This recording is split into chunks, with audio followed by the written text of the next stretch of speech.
உலகத்தரசர்கள் தலையில் மணிமகுட சூட்டி கையில் செங்கோலும் வைத்திருப்பார்கள் அல்லவா?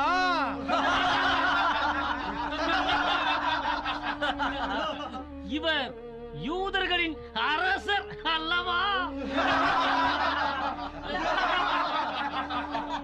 ஆமாம், நம் அரசருக்கு மணிமுடியும் செங்கோலும் வேண்டுமே. மணிமுடி நம்ம அரசருக்கு மகிமையா இருக்காது. அதை விட ஜீஜா பாசி என்னும் முற்களால் பின்னப்பட்ட இந்த முள்முடிய சூட்டி மகிழ்வோம். இதோ விலை மதிப்பெற்ற மணிமுடி, உயர்ந்த மணிமுடி. இதை சூட்டுவோ நம்ம அரசருக்கு.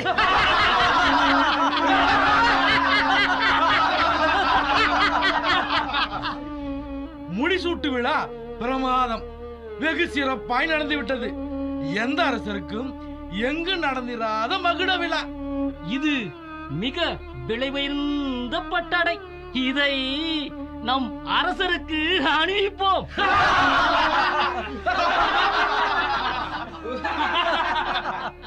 இது புஷ்பராகம் என்னும் அழகிய பச்சை மணிகளால் சிறப்பாக தயார் செய்த செங்கோல் நம் அரசருக்கு கொடுப்போம்.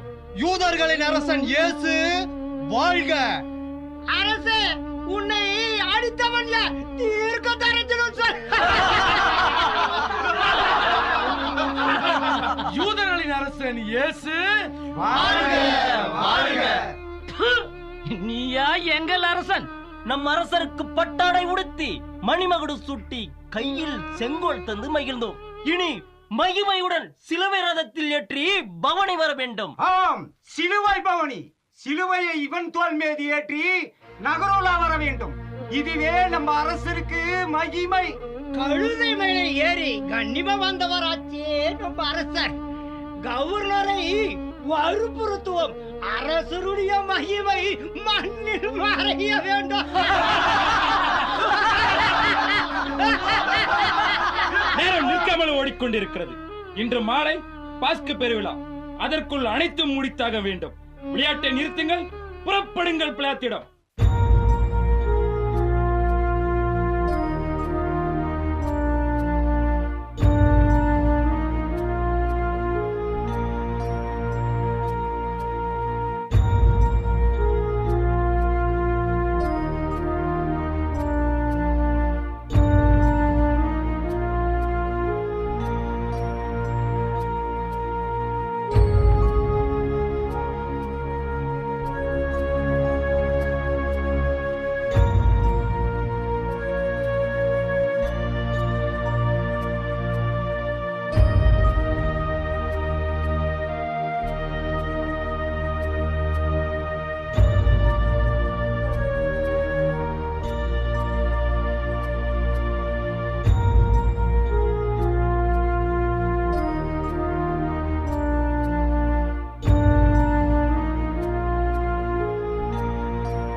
இதோ மனிதன்.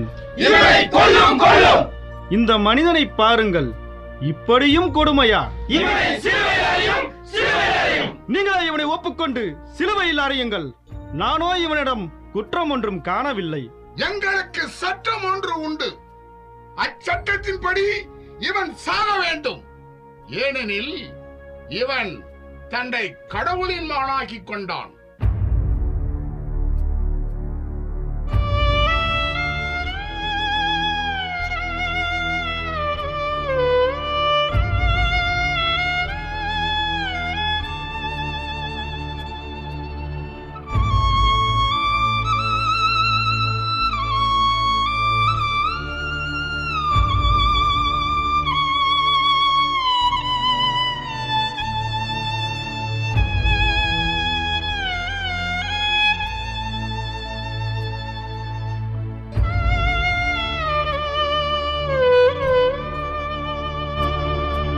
நீ எங்கிருந்து வந்தவன்? என்னிடம் ஒன்றும் சொல்ல மாட்டாயா? உன்னை சிலுவையில் அறையவும் எனக்கு அதிகாரம் உண்டு, விடுவிக்கவும் அதிகாரம் உண்டு. உனக்கு தெரியாதா? மேலிருந்து உமக்கு அருளப்படாதிருந்தால் என் மேல் உமக்கு எவ்வித அதிகாரமும் இராது. அதனால் என்னை உம்மிடம் கையளித்தவன் பெரிய பாவத்துக்கு உள்ளானான்.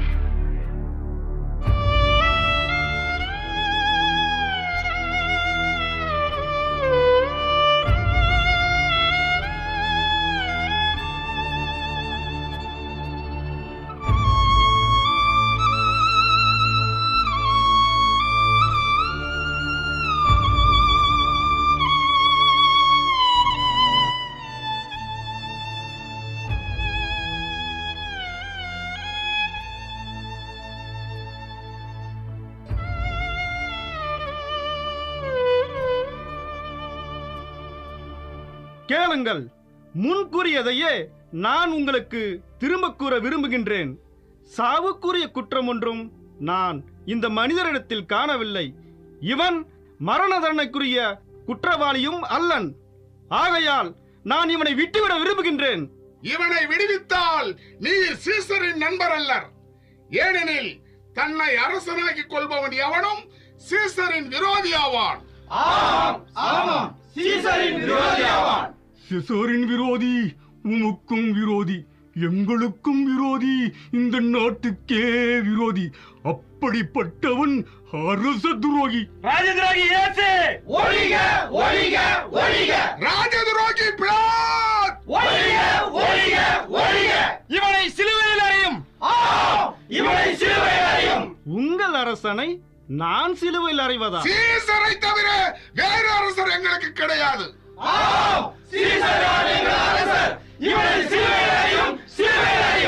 காவலா, கை கழுவ தேவைப்படும் நீரும் பாத்திரமும் கொண்டு வா.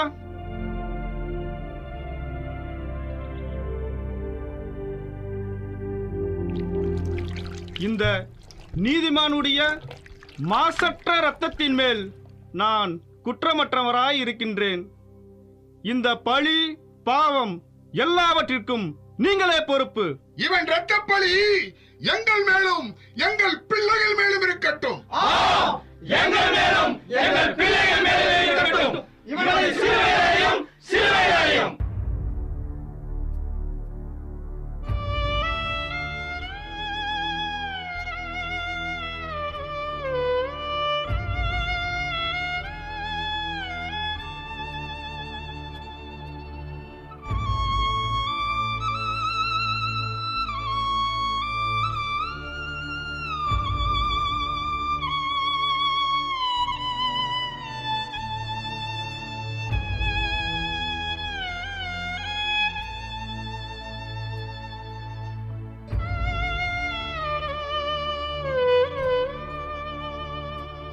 நீ சிலுவையில் அறைந்து கொல்லப்படுவாய். நூற்றுவ தலைவா, சிலுவையை கொண்டு வந்து கட்டளையை நிறைவேற்று.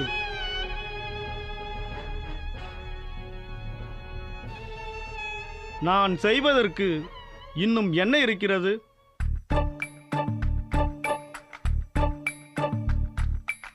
காலம் காற்றாய் பறக்கிறது. இப்போதே 6 மணி வேலையாயிற்று. மாலை பொழுதானவுடன் மக்கள் ஒருவரும் ஒரு வேலையும் செய்யாமல் பாஸ்கா பண்டிகைக்கு ஆயத்தம் செய்ய வேண்டும். நாளை ஓய்வு நாள் ஆகிவிடும். அதற்குள் இவனை கொலைகளத்திற்கு விரைவாக கொண்டு செல்ல வேண்டும்.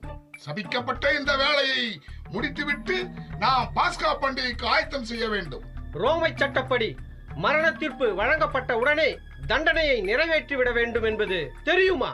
ஆம், எங்கள் சட்டமும் அப்படிதான் கூறுகிறது. மேலும் இந்த பாஸ்கா பலிக்கு இடையூறு இல்லாமல் விரைவாக முடிப்போம். விரைவாகவே முடிப்போம். ஆனால் குற்றவாளியின் தீர்ப்பு பட்டயம் வேண்டும். குற்றவாளியின் முன்னே அறிவித்து செல்லவும், பிறகு சிலுவையின் மேல் அதை மாட்டவும் வேண்டும் என்பது ரோமை ஒழுங்குமுறை சட்டம். இது உங்களுக்கும் தெரியும் தெரியும்.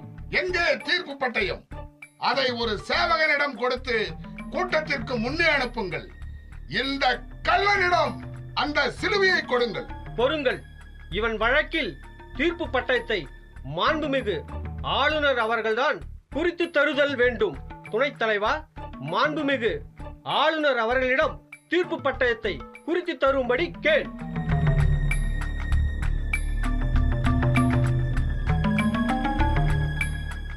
நசரேத்தூர் இயேசு யூதரின் அரசன். என்ன இது இவ்வாறு எழுதியிருக்கிறது? யூதரின் அரசன் என்று எழுத வேண்டாம். யூதரின் அரசன் நான் என்று அவன் கூறியதாகவே எழுதுவோம். நான் எழுதியதுதான். சேவகா, நீ அந்த தீர்ப்பு பட்டயத்தை தாங்கிக் கொண்டு முன்னே செல். இந்த சிலுவையை இவன் தோள் மேலேற்றி துரிதப்படுத்துங்கள். கூட்டத்தை விளக்கி இவனுக்கு வழிவிடுங்கள். கட்டுக்கடங்காத இந்த ஜனக்கூட்டத்தோடு நாம் விரைவாக செல்ல முடியாது. நம்மில் சிலரும் ரோமை வீரரும் கூட்டத்தை முன்னும் பின்னும் ஒழுங்கு செய்வோம். 4 கொலை வீரருடன் நூற்றுவத் தலைவன் இயேசுவை வழிநடத்தட்டும்.